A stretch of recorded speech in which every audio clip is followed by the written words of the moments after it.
touch sensitivity, MIDI box, MIDI cable, MIDI data, MIDI USB audio signal, DI box. Those layers stack, brings the low end up in, and that's the mids. Who's gonna write some lyrics to this song? Hey guys, this is Yusuf. Welcome to part 4 of the music production series, where I teach you how to record music, how to produce music step by step. We're building up a track. So far in episode 1, we did drum programming. Episode 2, we did recording acoustic guitar. Last episode, we did recording bass guitar. And this episode, we're gonna do Nord recording, keyboard recording, piano sounds, keyboard sound. So we're gonna do all things piano, keyboard related today. I'm gonna talk to you about some of the technical aspects of setting up your keyboard and dialing in some sounds. First thing I wanna talk about, the type of piano we're using. As you can see, we're not using an acoustic piano. We're using an electric piano.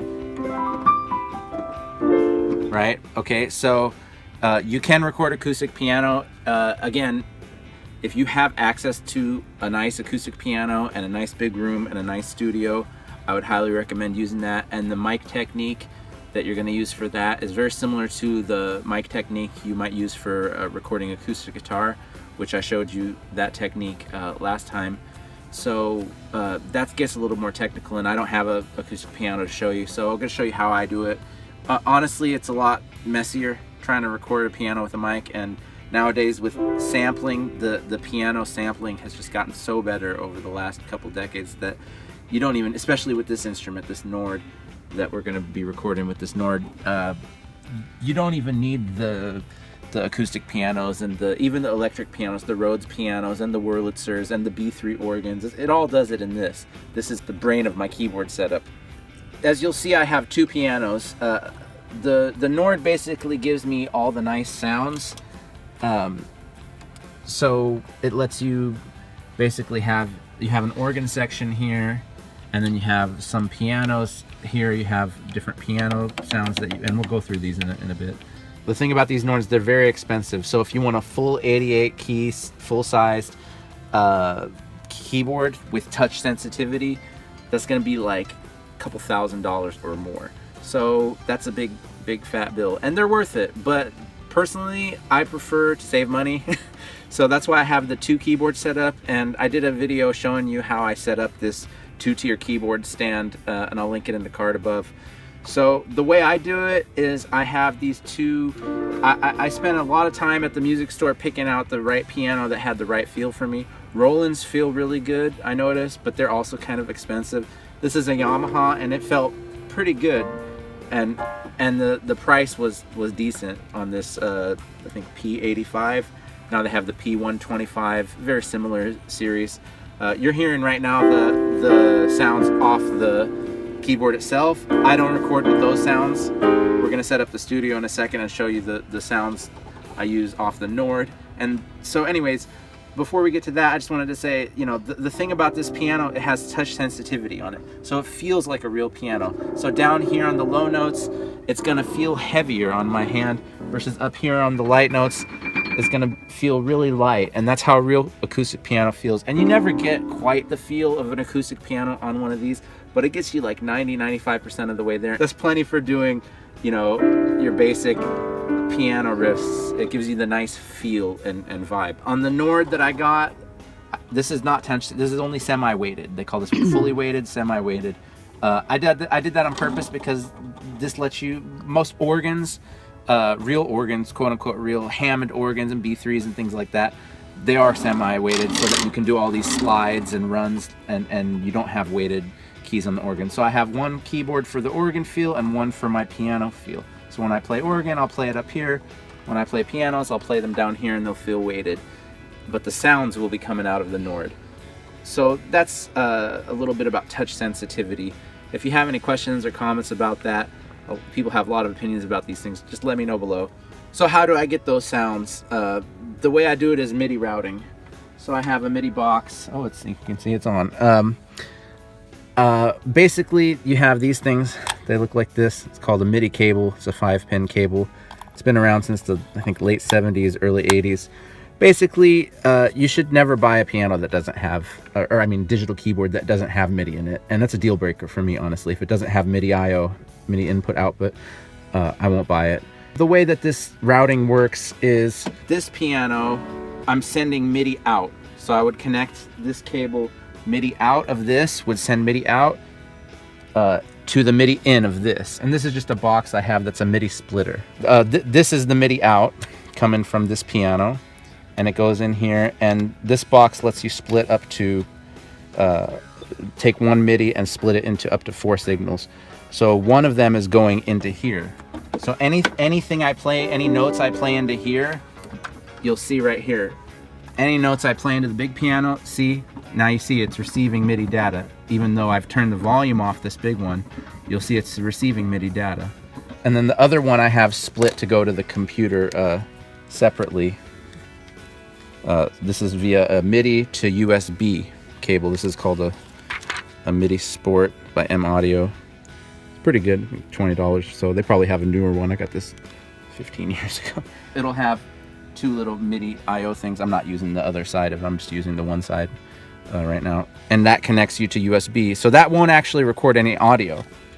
So if I was to record that, I would only be recording the MIDI data into my DAW. This one, the MIDI that's going from this piano to this piano, it's going from here to there. Then it's getting those nice sounds off the Nords, which I'll show you in a second. And the Nord is actually outputting via audio signal. This is similar to how we record bass, except here we have in stereo, we have a left out and a right out, and they go down to this thing, DI box. You saw the DI box last time. So those 2 1/4 inches go to 2 XLRs, which then go to 2 microphone preamps. It's kind of like recording 2 bass guitars. If you have questions about or want to know about that, check out that bass guitar recording video where I showed you what a DI box is and why you need one. And you definitely want one for recording a digital piano or digital keyboard like this, especially this Nord.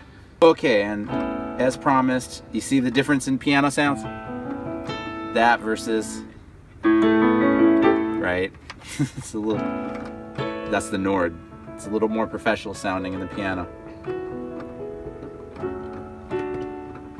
And the Rhodes sound. Anyhow, let's go over to the computer. I'm gonna add a couple different piano layers. Maybe let's add 2 to 4. And I'm gonna make them stereo tracks. And I always record my keyboards in stereo. That gives you the chance to make them mono later. My instrument, the Nord, is a stereo instrument, so some effects are meant to be in stereo. So I'm just gonna change the routing to the routing that I have in the session here. And there she is. And now we're gonna do gain staging. We don't want it to come up too hot, so it's a little bit low. So if you see, I'm just gonna turn the volume knob up a little on the Nord, and there we go. I think that's good enough for keyboard. Let's dial in our piano sound. And then we'll see, I got some presets for organ here. We might have to bump that volume up when it comes time to record organ. If you have questions or you want to know more about gain staging, I explained it more thoroughly in my previous 2 videos, how to record acoustic guitar and how to record bass. I show you in depth how to get a nice gain staging. See what we got.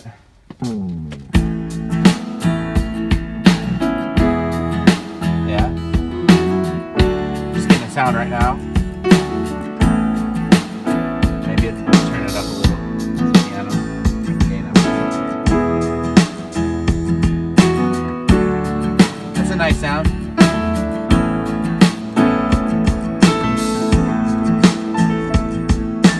I'm just messing around.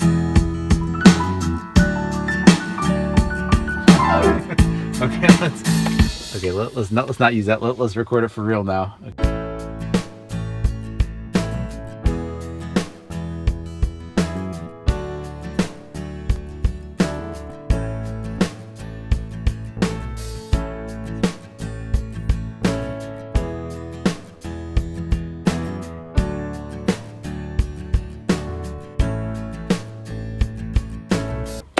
Getting into those rhythms there. So now, that was the first layer. I like to layer it up with the pianos. I do that with acoustic guitar sometimes too, but I keep it simple on this track for you. But with pianos, I really do like to layer. That's why I did a relatively simple acoustic piano layer, and now we're going to do some Rhodes and some organ and maybe some other little thingies.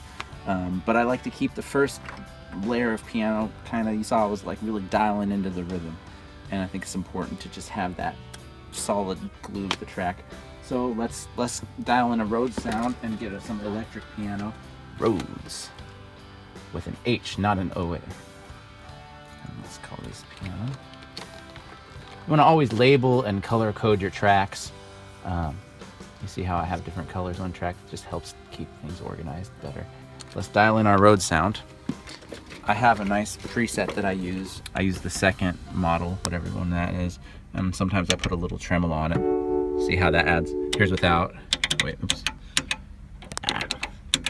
Here's without. Now with. We're just gonna have to see, and you can dial that up or down to taste. It's just an effect. This Nord has a lot of effects on it. You have chorus, phaser, you can put an amp on it, put pans and auto wahs and tremolos. I like to use a little tremolo on the Rhodes sometimes. Let's see. It doesn't always call for it. It's just to taste. Some tracks will call for effects. Let's try it without to start.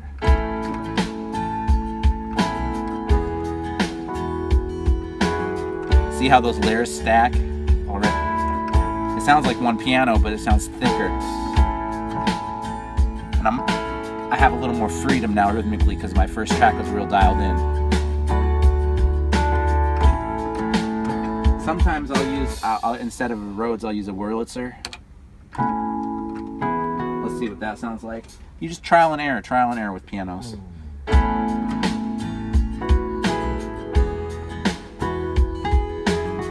I don't really like the Wurlitzer on this. So let's go back to the Rhodes. Let's go back to this Rhodes preset. I'd use it on a lot.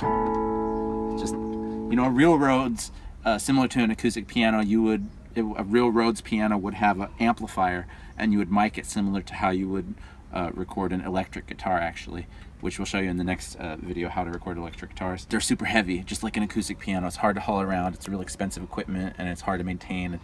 You don't need it. They've sampled it. That sounds so good.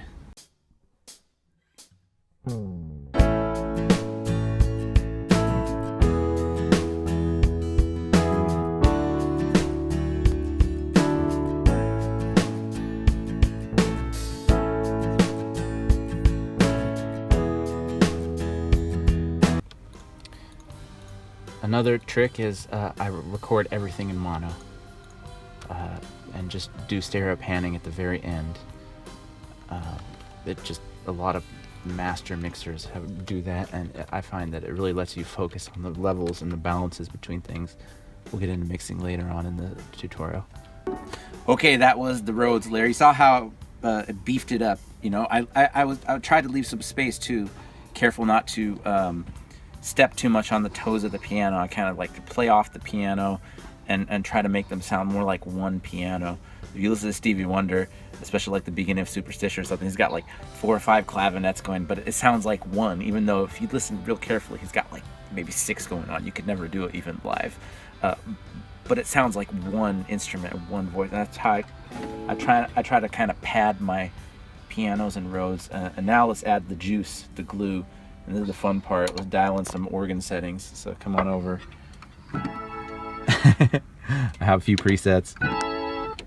These behave like the drawbars would on a real organ. That brings in the high end up and down. That brings the low end up, and that's the mids. I'm using a B3 with a fast.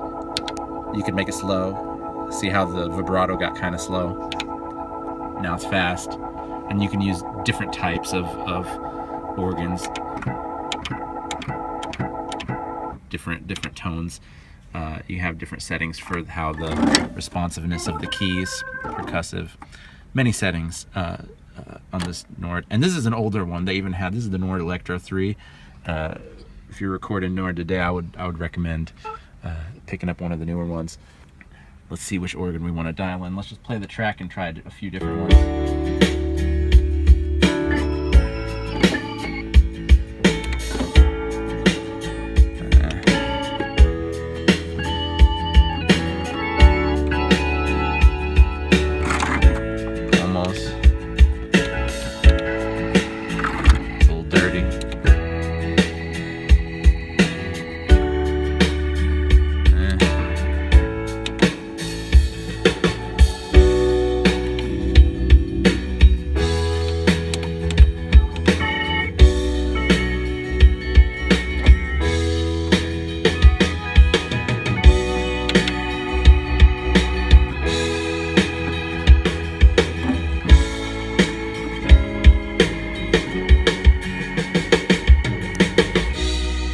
Okay, so we settled on this preset I have. Kind of a more chill organ sound, so let's roll it. And with organ sounds, less is more. So I was using both hands on the keyboard and playing maybe, I don't know, 6, 7, 8 notes at a time. Organ, you know, 2 notes, 3, 4 at the most. You know, you can play it with one hand. Like I try to be real subdued with organ. It's a real strong instrument.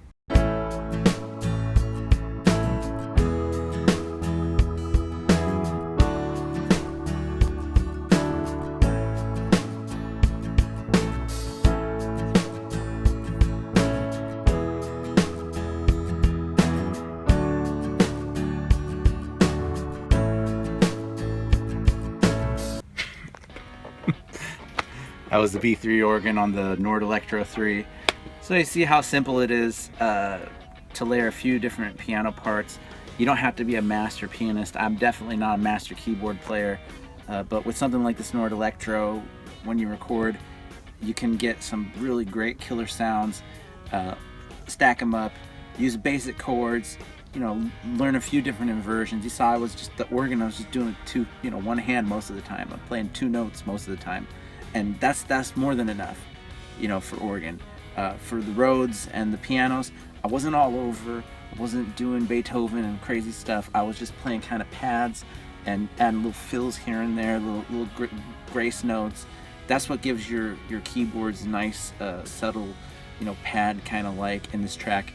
That's what's called for. Other songs may be more piano driven, so the piano may be busier. And in that case, I would roll back the other instruments. The guitars would be more of like pads, and they would just be more strums and open. But right for this song, it called for kind of paddy, kind of open, kind of piano sounds. It's a good groove. Oh yeah, who's gonna write some lyrics to this song? Maybe a female voice on top of this track.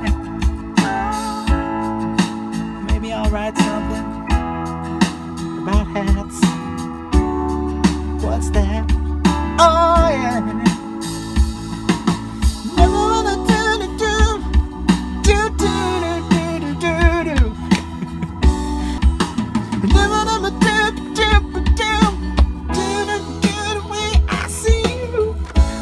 Something like that. If you like this content, please subscribe. It helps the channel a lot. Please stream my music on Spotify, Yusif, YUSIF. It really helps me a lot. Do these tutorials to help you guys record. If you have any questions about anything I went over, or you want to see anything more in depth, comment below. Let me know, request any videos. Just let me know what you think about this tutorial's feedback. How can I do it better? What do you want to see?